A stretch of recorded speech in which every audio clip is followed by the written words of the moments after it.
Welcome to I Told My Story YouTube channel. I'm William. The sun was shining mercilessly. My lips were dry and chapped. When I opened my eyes, I looked around. There was no land anywhere. I had been in this swollen boat for 3 days, and I was about to lose hope of salvation. For a moment, I looked up at the sky and shouted desperately for help, but there was no ship or land anywhere. I kept drifting beyond the endless sea. 3 days before. Watching the stars in the sky was my favorite activity on board. Every night I was mesmerized by the immense sky that opened up to infinity. But that night was different. When I saw the giant boulder about 1 nautical mile ahead of the ship, I had a strange feeling inside, as if something was wrong. I ran excitedly into the captain's room. "Captain, come quickly. There's a giant boulder about a nautical mile away. We have to take care of it before it hits the ship." The captain ignored me and turned to me angrily. "Who are you to teach me how to captain my boat? I know what to do," he shouted. I was about to reply. The captain could not stand to wait any longer. "Get out of this room or I'll feed you to the sharks."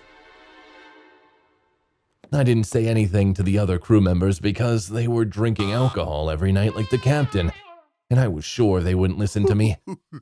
I immediately went to the galley and grabbed as much water and canned food as I could carry and ran as fast as I could to the boat at the back of the ship. This boat would increase my chances of survival in a shipwreck. I didn't trust the other crew members because they were all dangerous, and I was sure that as the ship was sinking, they would fight each other for the lifeboats. So I tried to protect myself with this boat. About 10 minutes later, while I was waiting hidden in the boat, I was suddenly shaken by a big noise. Our ship must have hit some rocks and started to take on water. Half an hour later, I watched in the starlight as our ship sank into the calm waters. The other crew had noisily lowered the lifeboats, and I could see their fighting silhouettes, even from my boat, as it moved away from the ship with the current. 4 days later. Another day had passed. I was desperately looking up at the sky when suddenly something crashed into my boat. Startled, I got up and looked around, and lo and behold, a huge shark was circling around my boat. I immediately grabbed a broken piece of wood from inside the boat and started hitting at the shark. The shark got away with the blows it received. At night, while I was watching the stars, I was eating my only meal of the day, my dinner. As I was eating, I felt something hit my boat again. I got up with a start and picked up the broken piece of wood. As I looked around, I thought it was the huge shark again, but wait a minute, it wasn't a shark. It was a cute dolphin. It approached my boat and put its head up. I was a little hesitant, but I reached out my hand and started petting it. I took a piece of food from my can and handed it to it. It swallowed it in one gulp and swam away from my boat. The next day, I was drifting hopelessly in the middle of the ocean. I was thinking I heard a sound in the distance. When I looked up, I noticed a vague silhouette. The sound became more and more distinct. Perhaps it belonged to the other crew members who had survived the shipwreck. After a while, I saw 2 men approaching me on a piece of wood in the distance. Finally, I realized it was Robert and Jason, the most troubled and violent guys on the ship. "God damn it," I said to myself. The last 2 people I wanted on that boat were Robert and Jason. Jason turned to me and yelled, "William, please save us." There were no oars in the boat, and there was no way I could get away from them. I had to let them in the boat. When they got in the boat, they were panting. Their faces and lips were scarred from sunburn. Suddenly, Robert exclaimed, "Oh my God, is that water?" Jason immediately replied, "I'll drink it first," Robert said. "No way, I saw it first, I'll drink it first." And they started to fight. In the first minutes, they started to cause trouble. I intervened immediately. "Guys, we don't know how long we'll be on the boat. There is no land or ship around us, so we have to conserve the remaining water and canned food," I said. Robert immediately jumped in. "What? There's canned food? The last time I ate something before our lifeboat sank was probably 2 days ago." I was suddenly surprised. "What? Your lifeboat sank, but why?" Jason suddenly looked at Robert sternly and said, "No, man, our lifeboat didn't sink. We were the last survivors, and the others were gone before there was a lifeboat left for us. And we survived on this piece of wood," he added. I didn't really believe what they said, but I couldn't think about the situation we were in. We had very little food and water left. Robert and Jason were sleeping all the time, and when they were awake, they wanted something to eat.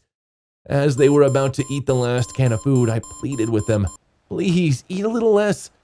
We won't be able to survive if we run out of food." "That's enough. Shut up.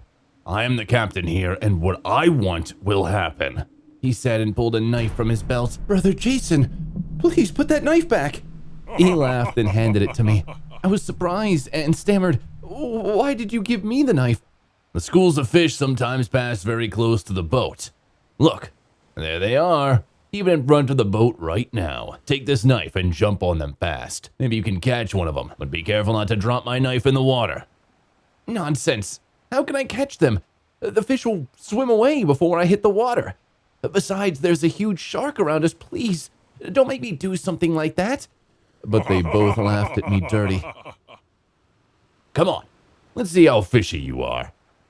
That day, my efforts to jump quickly from the boat, knife in hand, into the schools of fish on the ocean surface were fruitless.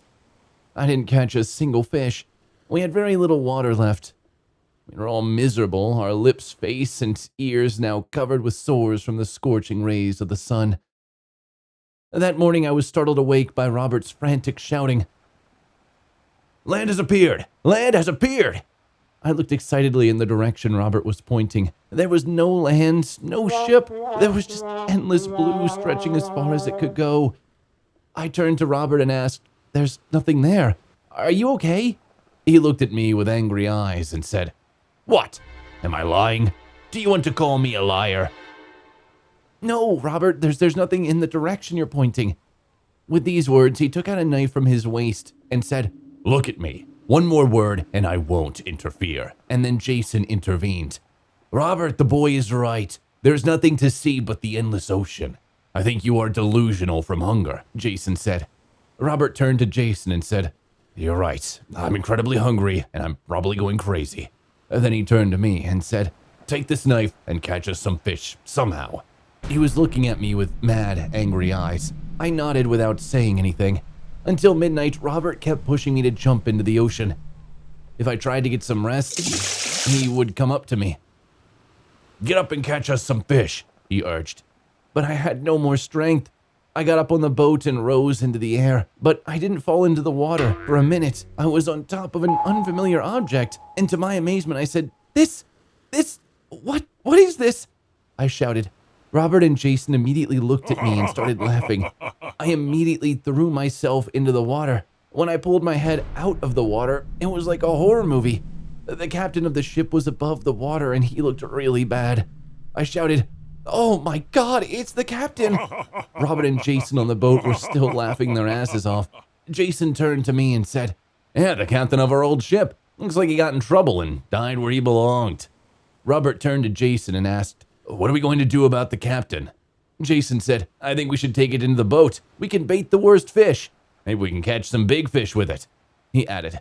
Jason reached out to the captain who had come to the side of the boat and tried to lift the boat, but he couldn't. He turned around and shouted to Robert, "What are you looking at? Help me lift him." Robert and Jason were reaching out together and trying to pull the captain into the boat, when suddenly I heard a noise. Something was coming really fast towards us. I saw the reflection of the light of the full moon on a huge fin. "Oh my God, it must be that shark again," I said in horror.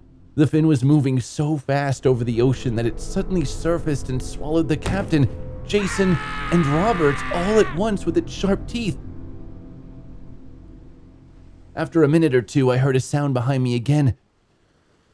I think it was the frightening sound of the huge shark's fin above the water again.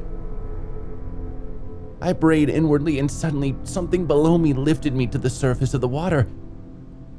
It wasn't a shark.